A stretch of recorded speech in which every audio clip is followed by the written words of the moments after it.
அஸ்ஸலாமு அலைக்கும் வரஹ்மத்துல்லாஹி வபரகாத்துஹு. அல்லாஹ் நேசிக்கிறான். அல்லாஹ் யாரை நேசிக்கிறான்? இன்னல்லாஹ யுஹிப்புத் தவ்வாபீன். அல்லாஹ் தௌபா உடையவர்களை நேசிக்கிறான். தௌபா என்றால் என்ன? அரபி மொழியில் தௌபா என்றால் திரும்புதல் என்று அர்த்தம். இஸ்லாமிய வழக்கத்தில் தௌபா என்றால் அல்லாஹ் தடுத்த, அல்லாஹ் வெறுக்கின்ற காரியங்களில் இருந்து அல்லாஹ் விரும்புகின்ற, அல்லாஹ் பொருந்திக் கொள்கிற காரியத்தின் பக்கம் திரும்புதல் தௌபா.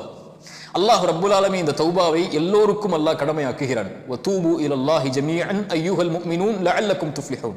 ஈமான் கொண்டவர்களே, இறை நம்பிக்கை கொண்டவர்களே, நீங்கள் எல்லோரும் அல்லாஹ்வை நோக்கி திரும்பி விடுங்கள் என்று அல்லாஹ் ரப்புல் ஆலமீன் கூறுகிறான். ஏன்? ஆதமுடைய பிள்ளைகள் எல்லோரும் பாவம் செய்யக்கூடியவர்கள் தான். ரசூலுல்லாஹி ஸல்லல்லாஹு அலைஹி வஸல்லமுடைய வார்த்தை அது.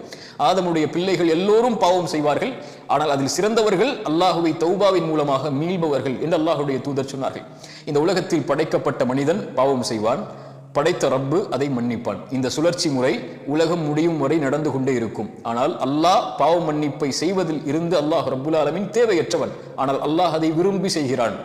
ரசூலுல்லாஹி ஸல்லல்லாஹு அலைஹி வஸல்லம் சொன்னார்கள், உலகத்தில் முதலாமவர் முதல் இறுதியான மனிதர் வரை எல்லோரும் அல்லாஹ்வை வணங்கக்கூடிய நல்லவர்களாக மாறினாலும் பாவிகளாக மாறினாலும் அல்லாஹ்வுடைய ஆட்சியில் அது எதையும் உயர்த்தப் போவதும் இல்லை, அல்லாஹ்வுடைய ஆட்சியில் அது எதையும் குறைக்கப் போவதும் இல்லை.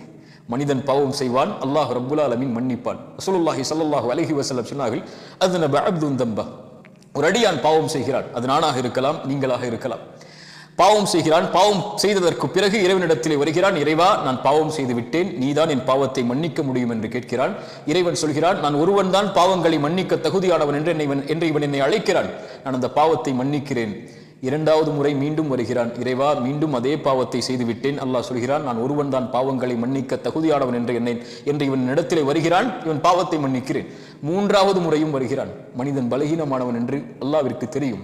அவன் பாவத்தை மீண்டும் தொடர்ச்சியாக செய்வான் என்று அல்லாஹ்விற்கு தெரியும். அல்லாஹ் சொல்லுவான், இவன் பாவத்தை செய்தான், மீண்டும் வந்திருக்கிறான், இவன் பாவத்தை நான் தான் மன்னிக்க தகுதியானவன் என்று இவன் பாவத்தை மன்னிக்கிறேன். இவன் எதை வேண்டுமானாலும் செய்து கொள்ளட்டும், மன்னித்துக் கொள்கிறேன். அல்லாஹ் பாவத்தின் வாசலை திறக்கவில்லை. அல்லாஹ் சொல்ல வருவது, ரசூலுல்லாஹ் சொல்வதுடைய கருத்து, நீ எத்துணை முறை பாவம் செய்தாலும் நீ செல்ல வேண்டிய இடம் உன் ரப்பு மன்னிப்பானா? நீ செய்த பாவத்தை அல்லாஹ் மன்னிப்பான். குல் யா இபாதியல்லதீன அஸ்ரஃபு அலா அன்ஃபுஸிஹிம். குர்ஆனுடைய மகத்துவமிக்க வசனம் அது. வரம்பு மீறி பாவம் செய்த, சுப்ஹானல்லாஹ், என் பாவிகளை என்று அல்லாஹ் அழைக்கவில்லை. வரம்பு மீறி பாவம் செய்த என் அடியார்களே, லா தக்னது மிர் ரஹ்மத்தில்லாஹ், அல்லாஹுடைய அருளில் ஒருபோதும் நம்பிக்கை இழந்து விடாதீர்கள். உங்கள் தந்தை விரட்டி விடுவார், தாய் விரட்டி விடுவாள், உங்கள் கணவன் விரட்டி விடுவார், உங்கள் மனைவி விரட்டி விடுவார்கள், உன் எஜமானன் விரட்டி விடுவான். ஆனால் உன் ரப்பு எத்தனை முறை பாவம் செய்தவனிடத்திலே சென்றாலும் பாவம் என்று உணர்ந்து விட்டால், அதை வருந்தி விட்டால், இன்னல்லாஹ் யக்ஃபிரு ذுனூப ஜமீஅன், அல்லாஹ்விற்கு அது என்ன பாவம், மலையளவா, உலகமளவா, கடுகளவா, அல்லாஹ் மன்னிப்பான். வல்லதீன இதா ஃபஅலு ஃபாஹிஷத்தன் அவ் ஸலமு அன்ஃபுஸஹும், வரம்பு மீறி பாவம் செய்து, மானக்கேடான காரியத்தை செய்து, அல்லாஹ் தடுத்த காரியத்தை செய்து, அல்லாஹ் என்னை பார்த்து விட்டான் என்று மன்னிப்பை தேடி வருபவனுக்கு வமை யக்ஃபிரு ذுனூப இல்லல்லாஹ், அல்லாஹ்வை தவிர யார் அந்த பாவத்தை மன்னிக்க முடியும்? அல்லாஹு யுரீது அய்யதூப அலைக்கும், அல்லாஹ் பாவங்களை இருந்து விலகி வரக்கூடிய தௌபாவை செய்யக்கூடியவர்களை அல்லாஹ் நேசிக்கிறான். அந்த செயலை செய்பவனை அல்லாஹ் விரும்புகிறான். அல்லாஹ்வுடைய தூதர் ஸல்லல்லாஹு அலைஹி வஸல்லம் சொன்னார்கள், வல்லாஹு அஷத்து ஃபரஹன் பிதௌபதி அப்திஹ். ஒரு அடியானுடைய மன்னிப்பை, தௌபாவை அல்லாஹ் எல்லையற்ற மகிழ்ச்சியோடு ஏற்றுக்கொள்கிறான். எப்படி தெரியுமா? பாலைவனத்தில் ஒருவன் வாகனத்தோடும் உணவோடும் பயணம் செய்கிறான். களைப்பில் உறங்குகிறான், விழித்து பார்க்கிறான். அவனுடைய வாகனம் தான் அவனுடைய வாழ்க்கை. பாலைவனத்தை கடக்க வேண்டும் என்றால் உணவு இருந்தால் தான் அவன் வாழ முடியும். இரண்டும் இல்லை, காணாமல் போய்விட்டது. அங்கும் இங்கும் தேடி பார்க்கிறான், அவ்வளவுதான், வாழ்க்கை முடிந்து விட்டது, உயிர் போகப் போகிறது என்று அவன் களைப்பில் மறுபடியும் உறங்குகிறான். விழித்து பார்க்கிறான், மறுபடியும் அவன் காணாமல் போய் தேடிய அந்த வாகனமும் உணவும் அவனுக்கு முன்னால் நிற்கிறது. உயிர் போய் கிடைத்த மகிழ்ச்சியில் அவன் சொல்கிறான் ஒரு வார்த்தை. ரசூலுல்லாஹ் சொன்னார்கள், அல்லாஹும்ம அன்த அப்தி வ அன ரப்புக் மஅதல்லாஹ். எல்லையற்ற மகிழ்ச்சியில் ரசூலுல்லாஹ் சொன்னார்கள், அவன் சொல்லி விடுகிறான் தவறிழைத்து, யா அல்லாஹ், நீ என் அடிமை, நான் எஜமானன் என்று. அவன் சொல்ல வேண்டியது, யா அல்லாஹ், நானும் அடிமை, நீ என் ரப்பு என்று. அவன் மகிழ்ச்சியுடைய ஆனந்தத்தில் வார்த்தையில் தவறளித்து விடுகிறான். உயிர் போய் கிடைத்திருக்கிறது, அவனுக்கு வாழ்வு கிடைத்திருக்கிறது. மீண்டும் இவன் அடையக்கூடிய மகிழ்ச்சியை விட பாவத்தில் சென்ற அடியான் மீண்டும் தன்னை நோக்கி வரும்போது அல்லாஹ் எல்லையற்ற மகிழ்ச்சியோடு ஏற்றுக்கொள்கிறான் என்று ரசூலுல்லாஹி ஸல்லல்லாஹு அலைஹி வஸல்லம் சொன்னார்கள். வஹுவல்லதி யக்பலு தௌபத அன் இபாதி வ யஃபு அனிஸ் ஸய்யிஆத். எத்துணை கோடி பாவங்களாக இருந்தாலும் அல்லாஹ்வை அழைத்தால் அல்லாஹ் மன்னிப்பான். இப்னு ஆதமுடைய மகனே, இன்னக மா தஅவுதனி வ ரஜௌதனி, என்னை அழைத்து ஆதரவு கொண்டிருக்கும் காலமெல்லாம் பாவ மன்னிப்பை தேடினால் மன்னித்துக் கொண்டே இருப்பேன். வலா உபாலி, ஆதமுடைய மகனே, உன்னுடைய பாவங்கள் வானத்தின் முகடை தொட்டாலும் என்னை அழைத்தால் நான் மன்னிப்பேன். ஆதமுடைய மகனே, மறுமையில் உலகமளவு பாவங்களை சுமந்து வருகிறாய். அந்த பாவத்தில் இணை வைப்பு இல்லை என்றால் நீ சுமந்து வந்த பாவங்களை நான் மன்னிக்கிறேன், வலா உபாலி, நான் பொறுப்படுத்த மாட்டேன். மன்னிப்பதோடு மட்டுமல்ல, அல்லாஹ்வுடைய மன்னிப்பை கவனியுங்கள். இல்லா மன் தாப வ ஆமன வ அமில அமலன் சாலிஹன், தௌபா செய்து ஈமான் கொண்டு நல்ல அமல்களை செய்து அல்லாஹ்வை நோக்கி மீண்டு வருபவன், சயுபத்திலுல்லாஹு ஸய்யிஆத்திஹிம் ஹஸனாத், அவன் செய்த பாவங்களிலிருந்து விலகினால் அவன் சுமந்த பாவங்கள் அளவு நன்மை அவனுக்கு கொடுக்கப்படுகிறது. யா அர்ஹமர் ராஹிமீன். சுப்ஹானல்லாஹ். அல்லாஹ்வை தௌபாவின் மூலமாக நெருங்குவதை அல்லாஹ் நேசிக்கிறான், அல்லாஹ் விரும்புகிறான். எதுவரை தௌபா? ஒன்று, அவன் மரணிக்கும் வரை. இரண்டாவது, அவனுக்கு சூரியன் உலகத்தில் மேற்கிலிருந்து உதிக்கும் வரை தௌபாவின் வாசல் மூடப்படாது. ஆனால் யா அஹி யா உக்தி, என் சகோதர சகோதரியே, தௌபா செய்வதற்கு அல்லாஹ் வாய்ப்பு கொடுப்பானா? யாருக்கு தெரியும் என் மரணம் எப்போது ஏற்படும் என்று? தொழுகையை விட்ட நிலையில், பாவங்களை சுமந்த நிலையில், குற்றங்களை சுமந்த நிலையில், அல்லாஹ் தடுத்த காரியங்களை செய்த நிலையில் நான் ஒருவேளை இறந்து விட்டால் தௌபா செய்யாமல், மா கர்ரக பிரப்பிக்கல் கரீம், அந்த கண்ணியமிக்கவனிடமிருந்து, சங்கைமிக்க ரப்பிடமிருந்து உங்களை திருப்புவது எது? நாளை மறுமையில் அவனை எதோடு நீங்கள் சந்திக்க போகிறீர்கள்?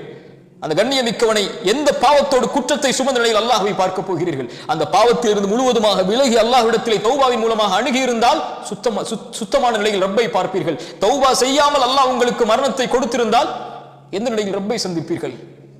யாருக்கு முன்னால் அந்த பாவத்தை செய்கிறீர்கள்? அறிஞர்கள் சொல்லுவார்கள், பாவத்துடைய சிறுமையை பார்க்காதீர்கள், அந்த பாவத்தை யாருக்கு முன்னால் செய்கிறீர்கள் என்று பாருங்கள். துப் அல் ஆன், அல்லாஹ் கொடுத்திருக்கக்கூடிய இந்த மூச்சு வாய்ப்பது பாவத்திலிருந்து விலகுவதற்கு. அல்லாஹ்வை நோக்கி திரும்பி வாருங்கள். அல்லாஹ்வை நோக்கி திரும்பி வந்தால், நீங்கள் ஒரு முழம் வந்தால் ஒரு ஜான் வருகிறார், ஒரு ஜான் வந்தால் ஒரு முழம் வருகிறார், ஒரு முழம் வந்தால் 2 கரமளவு, நடந்து வந்தால் விரைந்து வருகிறான், அல்லாஹ் ஏற்றுக்கொள்கிறான். திரும்பி வந்து விட்டேன் என்று சொன்னால் போதும், அல்லாஹ் அரவணைத்துக் கொள்வான். ஒரே ஒரு செய்தி, 100 கொலை செய்த மனிதனை பற்றி உங்களுக்கு தெரியும். 99 கொலை செய்த அந்த மனிதன் ஒரு துறவி இடத்திலே சென்று கேட்டான். துறவி சொன்னார், நீ இவ்வளவு கொலை செய்திருக்கிற, அல்லாஹ் உன்னை மன்னிப்பாடா? கோவத்தில் அவரையும் கொலை செய்து 100 ஆக்குகிறான். 100 கொலை செய்ததற்கு பிறகு மீண்டும் மனம் தேடுகிறது ரப்பை நோக்கி செல்ல வேண்டும் என்று. ஒரு அறிஞரை பார்க்கிறார். அறிஞர் சொன்னார், ஒரு ஊருக்கு செல், நல்லவர்கள் வாழக்கூடிய ஊர் அது, அந்த ஊரை நீ சென்றடைந்து அவர்களோடு வாழ், அல்லாஹ் உன்னை மன்னிப்பான். அவன் செல்லுகிறான். செல்லக்கூடிய வழியில் மரணம் வருகிறது. நல்லவர்களுடைய உயிரை கைப்பற்றக்கூடிய மலக்குகள் வருகிறார்கள், பாவிகளுடைய உயிரை கைப்பற்றக்கூடிய மலக்குகள் வருகிறார்கள். இருவரும் போட்டி நடக்கிறது, இந்த உயிர் யாருக்குரியது என்று. அல்லாஹ் தீர்ப்புக்காக இன்னொரு மலக்கை அனுப்புகிறான். அவர் சொன்னார், நல்லவர்களுடைய ஊருக்கு அருகாமையில் அவர் மரணித்திருந்தால் நல்லவர்களுடைய உயிரை கைப்பற்றக்கூடிய மலக்குகள் எடுத்துச் செல்லுங்கள். பாவிகளுடைய ஊருக்கு அருகாமையில் இருந்தால் பாவிகளுடைய உயிரை கைப்பற்றக்கூடிய மலக்குகள் எடுத்துச் செல்லுங்கள். அளந்து பார்க்கிறார்கள். நல்லவர்களுடைய ஊருக்கு அருகாமையில் தான் மரணித்திருக்கிறார், நல்லவர்களுடைய உயிரை கைப்பற்றக்கூடிய மலக்குகள் எடுத்துச் செல்கிறார்கள். கதை அல்ல, ரசூலுல்லாஹ்வுடைய ஹதீஸ். ஆனால் நடந்தது என்ன தெரியுமா? அவர் பாவிகளுடைய ஊருக்கு அருகாமையில் தான் மரணித்திருந்தார். மாற்றியது யார் தெரியுமா? யார் மாற்ற முடியும்? தௌபாக்களை விரும்பி அங்கீகரிக்கக்கூடியவன், மனம் திருந்தி வந்த அந்த அடியானுக்காக அல்லாஹ் பூமியின் அமைப்பை மாற்றினான். பூமிக்கு அல்லாஹ் கட்டளையிட்டான், நல்லவர்களுடைய ஊருக்கு அருகாமையில் நீ சென்று விடு, பாவிகளுடைய ஊருக்கு நீ தொலைவில் சென்று விடு என்று. 100 கொலை செய்து மனம் திருந்தி வந்த அடியானை அல்லாஹ் மன்னிக்கும் போது நம்மை மன்னிக்க மாட்டானா? ஆனால் மனம் திருந்தி அல்லாஹ்வுடைய பார்வையில் அந்த பாவத்தை செய்து விட்டேன் என்று மனம் திருந்தி அந்த ரப்பை நோக்கி வரும்போது, நல்ல செயலை அதற்கு பிறகு தொடர்ச்சியாக செய்ய ஆரம்பிக்கும் போது, அல்லாஹ்விடத்திலே மனம் திருந்தி பாவ மன்னிப்பை கேட்டு மீண்டு வரும்போது, அல்லாஹ் எல்லையற்ற மகிழ்ச்சியோடு அல்லாஹ் நம்மை அரவணைத்துக் கொள்கிறான், அங்கீகரித்துக் கொள்கிறான். இன்னல்லாஹ யுஹிப்புத் தவ்வாபீன். இந்த தௌபாவின் மூலமாக அல்லாஹ்வை நோக்கி மீள்பவர்களை அல்லாஹ் நேசிக்கிறான். அல்லாஹ் நம்முடைய தௌபாக்களை அங்கீகரிக்கட்டும். அஸ்ஸலாமு அலைக்கும் வரஹ்மத்துல்லாஹி வபரகாத்துஹு.